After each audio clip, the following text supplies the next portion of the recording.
François, je vous laisse la parole.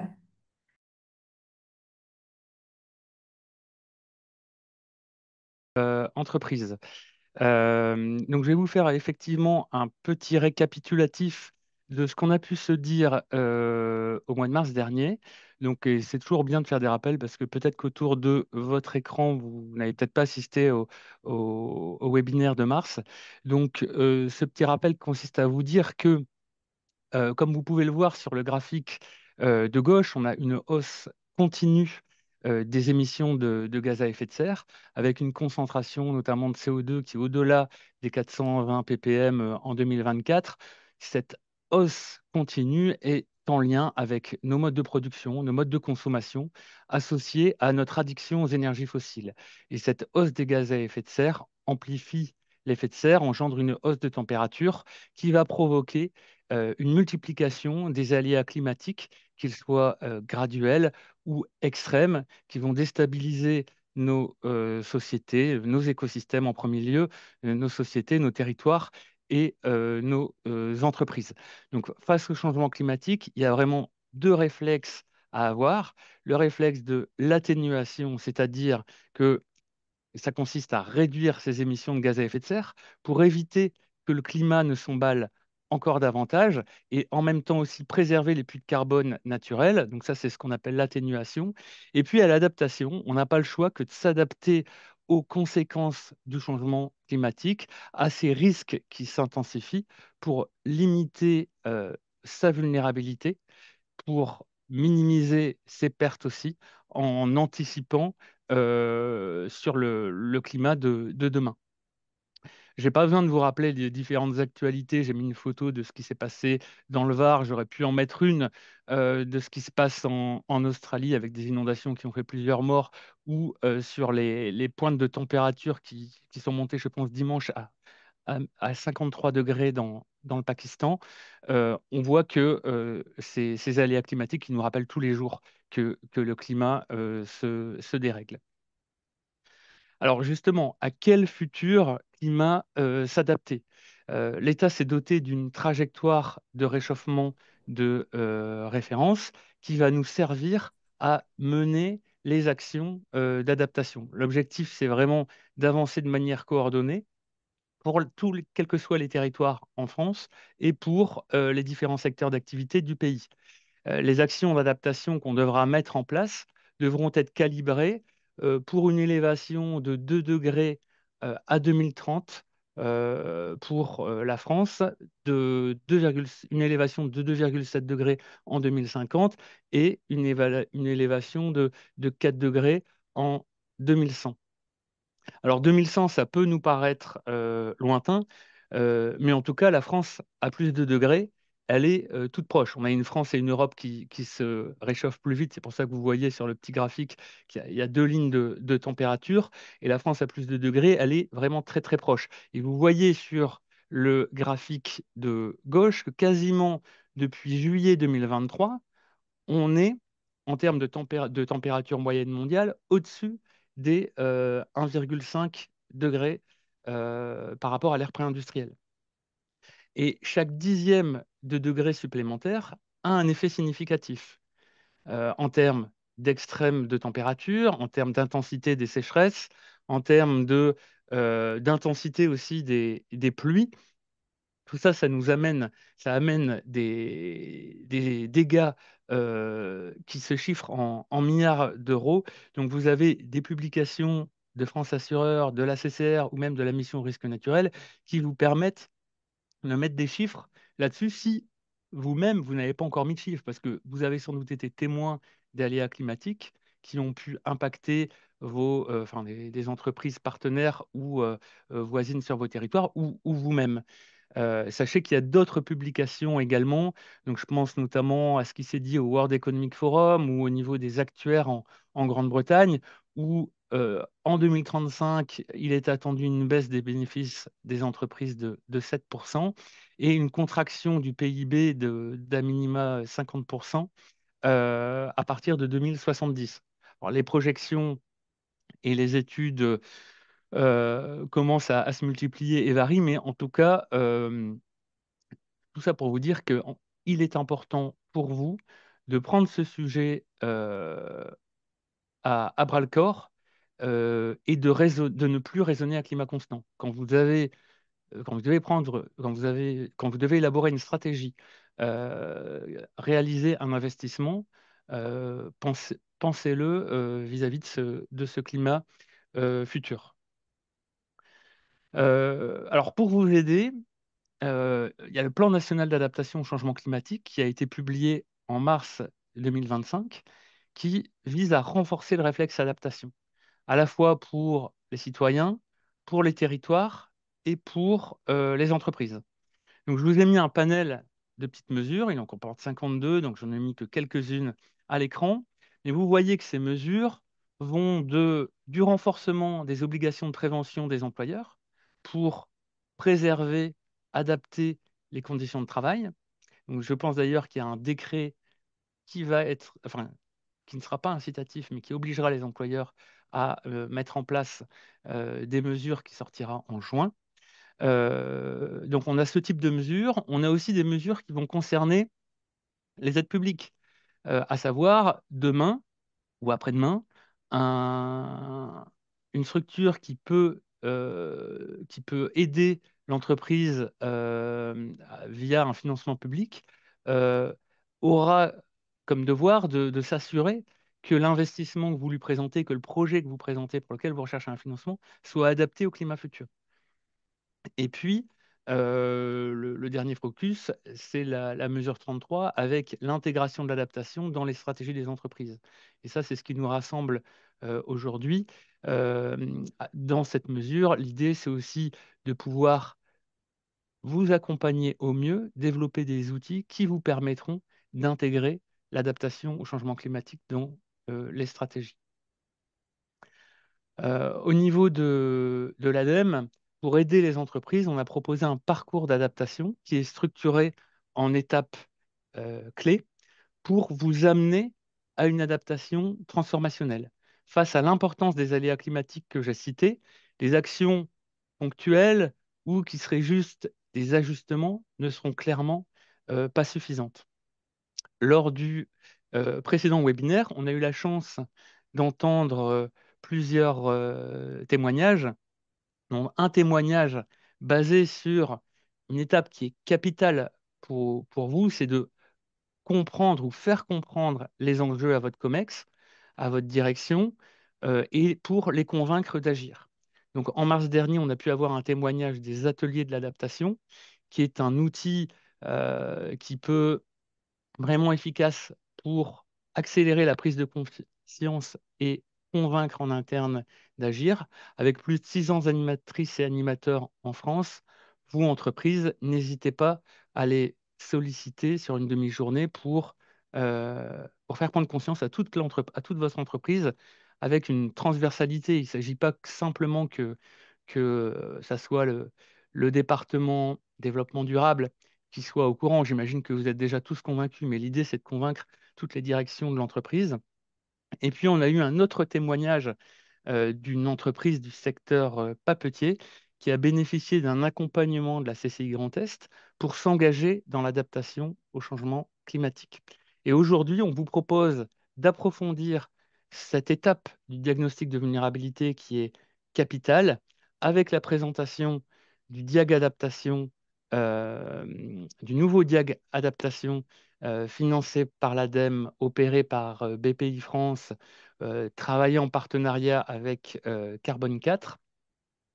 Et sachez que ce diag adaptation, il repose sur une méthode qui s'appelle OCARA pour PME, qui est en accès libre et gratuit sur le site de l'ADEME.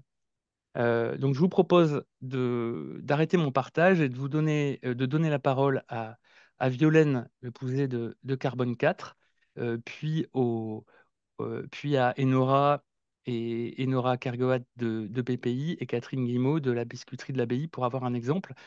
Et ensuite, je déroulerai sur les quelques autres étapes et les actualités. Merci Hélène et merci Enora et merci Catherine pour votre témoignage. Donc effectivement, je vais un peu revenir sur les actions qui peuvent être mises en place et les financements potentiellement disponibles.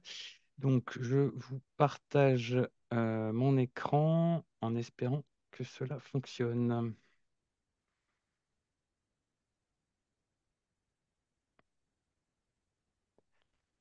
Alors, je vous On laisse voit me votre dire écran. OK. Vous voyez mon écran, c'est déjà ça. Et donc maintenant, alors là, je suis revenu au début, donc on va un peu avancer. Donc, on a fait ce focus sur le diag de vulnérabilité, et puis je vais embrayer rapidement sur les autres étapes, notamment une fois qu'on a ce diagnostic de vulnérabilité qui nous a mis en avant les premières actions qui peuvent être développées, l'important, c'est d'avoir une stratégie d'adaptation au changement climatique pour ne pas être dans la gestion de crise et vraiment s'engager dans une action transformationnelle. Et donc, pour cela, il faut vraiment avoir une stratégie d'adaptation. Vous allez construire vos trajectoires d'adaptation. Euh, Vous connaissez peut-être l'outil Acte pas à pas si vous avez travaillé sur vos trajectoires bas carbone. Sachez que Acte pas à pas va intégrer l'adaptation. Donc, on aura un outil intégrateur qui travaillera à la fois sur les trajectoires bas carbone et sur les trajectoires d'adaptation qui s'appellera Acte pas à pas climat, qui sera disponible fin 2025. Et sachez qu'on est en train de construire et de tester l'outil et qu'on va organiser d'ici quelques semaines, fin juin, début juillet, un atelier de travail. Et donc, si autour de la table, il y a des consultants, des bureaux d'études qui seraient intéressés pour venir participer à cette co-construction ou cette confrontation de points de vue, on est vraiment intéressé. Néanmoins, sur le sujet dès à présent, il existe un guide qui explique les types de prise de décision pour construire une stratégie. Vous avez une petite image et un lien qui vous permet de télécharger le guide. Alors, des actions, cette stratégie aboutit à des plans d'action et le diag évoque aussi les premières actions à mettre en place. En fait, il y a pas, souvent, il n'y aura pas une action à mettre en place, mais il y a un panel d'actions à mettre en place. Panel d'actions qui, ça a été cité tout à l'heure, pourra être focalisé sur des actions organisationnelles, sur des bonnes pratiques pour optimiser la santé et la sécurité au travail. Donc, je cite notamment toutes les ressources de l'INRS qui présentent une mine d'informations sur ce sujet. Euh, et je propose à Hélène d'embrayer sur un témoignage dédié justement aux conditions de travail. Donc, c'est une PME située dans le sud de la France qui s'est engagée, alors qui est présente, son témoignage est présent dans le guide qu'on a publié avec EPE. Et on a fait une petite vidéo pour inciter les entreprises à s'engager, qu'on vous propose en avant-première, puisqu'on ne l'a pas encore intégré à notre site. Alors, en espérant que vous entendez le son. Philippe Million, président de la société Evras Isolation basée à Orange dans le Vaucluse. 36 collaborateurs, 5 millions d'euros de chiffre d'affaires, activité, isolation du bâti, c'est-à-dire l'ensemble du corps de la maison, mais aussi de l'industrie et des collectivités locales. Eh bien, nous avons d'abord adapté nos horaires de travail. La première des choses, c'est adapter nos horaires de travail. C'est-à-dire qu'on commence au bonne heure le matin pour finir au plus tard à midi. Et on réduit en même temps le nombre de chantiers que l'on doit exécuter dans la journée. Ça, c'est quand nous sommes en période de grosse canicule. C'est-à-dire que dès que les températures augmentent à plus de 33 degrés et que la nuit, la chaleur ne descend pas. La première, c'est de réfléchir déjà à la nutrition, c'est-à-dire comment on va s'hydrater. Et pour s'hydrater, on met en place des fruits, c'est-à-dire du melon, des pastèques dans les réfrigérateurs. Et chaque jour, en période de canicule, les équipes elles partent avec des fruits pour s'alimenter et surtout s'hydrater. Mais au-delà de tout ça, On a aussi privilégié de mettre des poches d'eau qui s'appellent les Camelback. On utilise d'ailleurs quand on fait de la marche. Et puis également des gilets rafraîchissants qu'on trempe dans l'eau pour avoir une température corporelle diminuée. Et là, cette année, on a un peu investi différemment. On a effectivement investi dans des bracelets connectés. Ce sont des bracelets qu'on met autour du poignet et qui nous permettent de déterminer la température corporelle. À chaque fois que le corps va être en tension, il va y avoir un bip continu qui va indiquer aux collaborateurs une lumière rouge qu'il faut stopper et qu'il faut descendre de la comble et s'hydrater encore bien plus. Et là, cerise sur le gâteau, hein, ce que j'appelle la cerise sur le gâteau, parce qu'en fin de compte, c'est la reconnaissance vis-à-vis de nos collaborateurs qui commencent bonne heure le matin et qui finissent leur chantier dans le temps. Ils ont droit à une prime de 20 € par jour, qui est ce qu'on appelle une prime chaleur, qui est mise en place à partir du jour de l'été, du 21 juin jusqu'à la fin de l'été.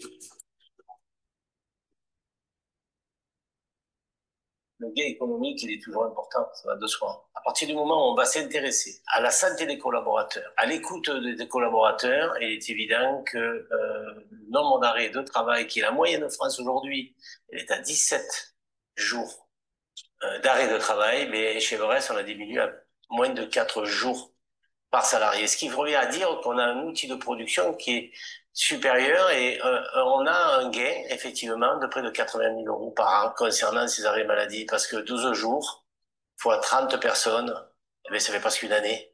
Et sur une année, c'est énorme en termes de production. Le coût global qu'on peut envisager avec la prime chaleur, puis d'autres mesures que l'on met en place, effectivement, le coût annuel représente aux alentours des 40 000 €. Mais ce coût est largement compensé par ce que l'on gagne en termes de personnel, puisqu'on a un turnover très faible. On a des arrêts maladie, je l'ai précisé tout à l'heure, qui sont très faibles. Et puis surtout, le plus important, c'est qu'on a une bonne ambiance à l'entreprise. Et moi, en tant que chef d'entreprise, je m'y retrouve fortement. D'abord, il est évident que concernant les conditions de travail, on doit plus facilement aller sur des semaines de 4 jours. Notre idée est de peut-être de réfléchir sur une semaine de 4 jours.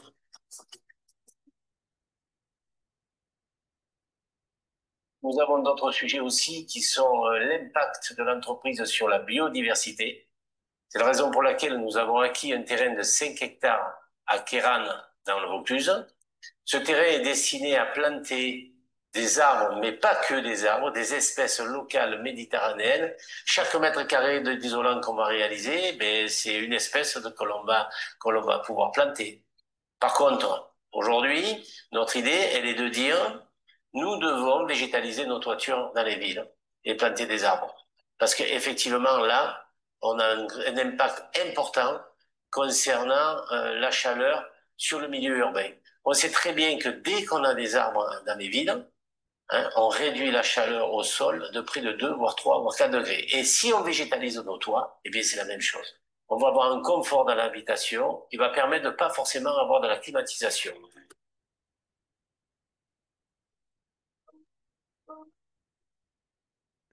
Merci Hélène pour avoir diffusé le témoignage. Donc je reprends le diaporama.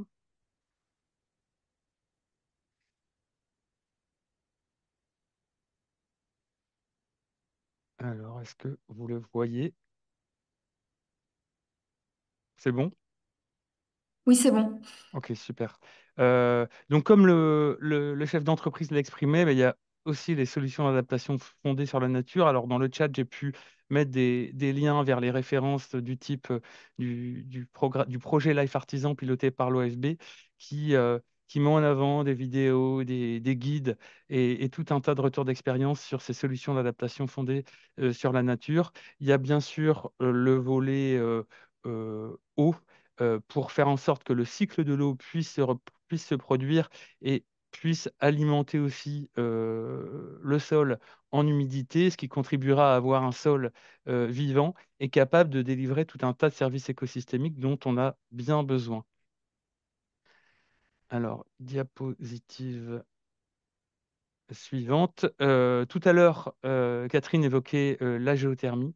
La géothermie permet de chauffer en hiver et de rafraîchir en été. Sachez que sur cette technologie qui ne se voit pas parce que tout est en sous-sol, donc qui est assez méconnue, sachez que l'ADEME accompagne tant les études pour dimensionner ces ouvrages que les aides, que les investissements, avec des aides à chaque fois assez significatives. On a aussi tout un tas de retours d'expérience. Si c'est une technologie sur laquelle vous avez des doutes ou que voilà, vous ne connaissez pas, sachez que nous, ça fait plus de 10 ans qu'on en finance. Euh, et dernière, ah oui, et donc forcément, on ne parle pas d'adaptation sans parler d'eau, que ce soit de la désimperméabilisation des sols, des économies d'eau, de la réduction des rejets ou des polluants dans l'eau. Il y a un partenaire qui est, enfin des partenaires qui sont incontournables, ce sont les agences de l'eau. Donc vous avez sur cette diapo les coordonnées de personnes ressources dans chaque bassin. N'hésitez pas à les contacter, d'autant plus que via leur 12e programme, ils ont des financements à la clé pour vous aider. Et puis, dernière chose, Violaine en parlait, on ne sera jamais adapté, vous ne serez jamais adapté au changement climatique. Il faudra sans cesse challenger votre stratégie, vos plans d'action, évaluer ce qui marche, ce qui ne marche pas. Et donc, en ça, l'ADEME, via Acte Adaptation, propose un outil donc, qui s'appelle Acte Adaptation et qui va évaluer votre stratégie en termes d'adaptation au changement climatique. Alors, on n'a pas le temps de diffuser d'autres vidéos, mais sachez que il y aura des liens si vous voulez voir des entreprises qui ont testé Acte Adaptation. N'hésitez pas à aller sur le site. Sachez que on a une formation qui sera disponible dès le mois de septembre. Elle sera 2 jours pour les consultants qui souhaiteraient pouvoir former sur Acte Adaptation et elles seront d'une journée pour les entreprises. Et sachez qu'on fait une formation test en juillet. Donc, même petit message que tout à l'heure, si les consultants souhaitent participer et prendre un petit peu de temps pour pouvoir nous aider à optimiser au mieux la formation, qu'il m'envoie un petit message ou à Hélène. Écoutez, voilà pour ce topo. Et j'arrête le partage Mm. et je reste à votre disposition pour échanger. Merci beaucoup. François, je ne sais pas si on peut partager votre adresse mail dans le chat, parce qu'effectivement, par exemple, Louis Borde qui voudrait savoir comment participer à l'atelier de juillet. Après, tout le monde a mon adresse mail, je peux vous les renvoyer si les gens se manifestent auprès de moi. Donc peut-être une question sur les aides géothermie. Sont-elles aussi disponibles pour les particuliers? Alors, par rapport au crédit d'impôt, ça évolue tellement que honnêtement, je ne sais pas. Par contre, les aides ADEME, c'est vraiment pour les collectivités et pour les entreprises. Elles ne sont pas dimensionnées pour les particuliers. Merci beaucoup. Il n'y a pas d'autres questions dans le chat.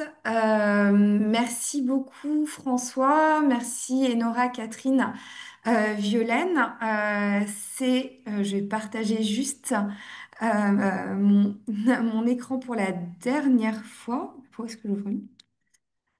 Euh, puisque c'est notre dernière. Hop, voilà, parfait. Euh, Hop là, parfait. Donc c'était notre dernier webinaire de notre cycle adaptation, enjeux, démarches, outils et méthodes. Donc je vous remets la vision d'ensemble pour que vous puissiez voir les différents modules que nous avons organisés.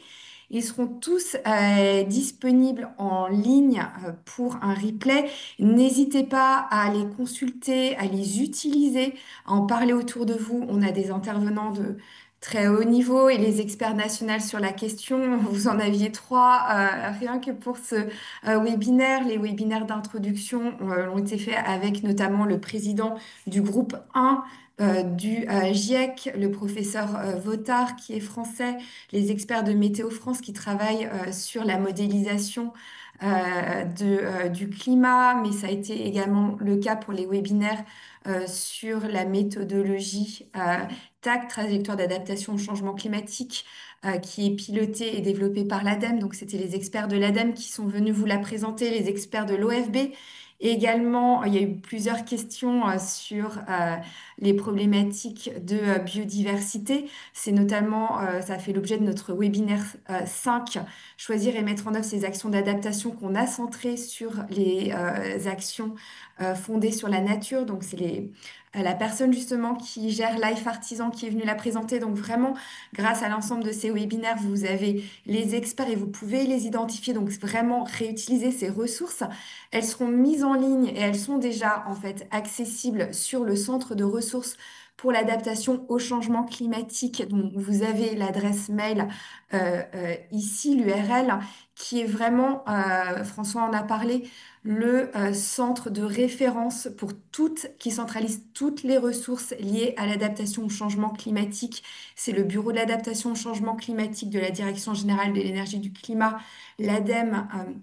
Le CEREMA et Météo France et l'OFB notamment qui gèrent ce site. Donc vraiment, c'est une mine. Je ne peux pas employer d'autres mots. Vous avez vraiment toutes les ressources. Donc n'hésitez pas à l'utiliser. Il est très bien fait. Vous pouvez aussi retrouver des témoignages si vous cherchez des exemples de collectivités ou d'entreprises qui sont rentrées dans une démarche pour vous aider aussi à passer le cap. N'hésitez pas à aller sur ce site et vous aurez effectivement l'ensemble des replays qui sont référencés et que ensuite vous accédez via le site de l'Écolab, du Commissariat général au développement durable, dont je fais partie et qui a piloté ce webinaire en partenariat avec l'ADEME, Météo France, le CEREMA notamment, et la Direction générale de l'énergie, du climat et la ville de Paris, que je remercie.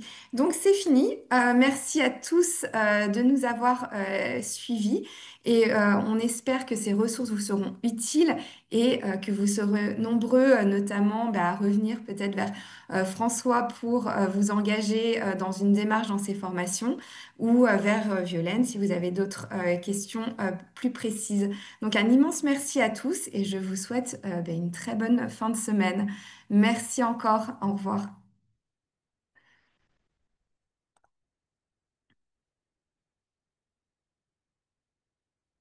Et merci beaucoup, Enora, François, Violaine, Catherine.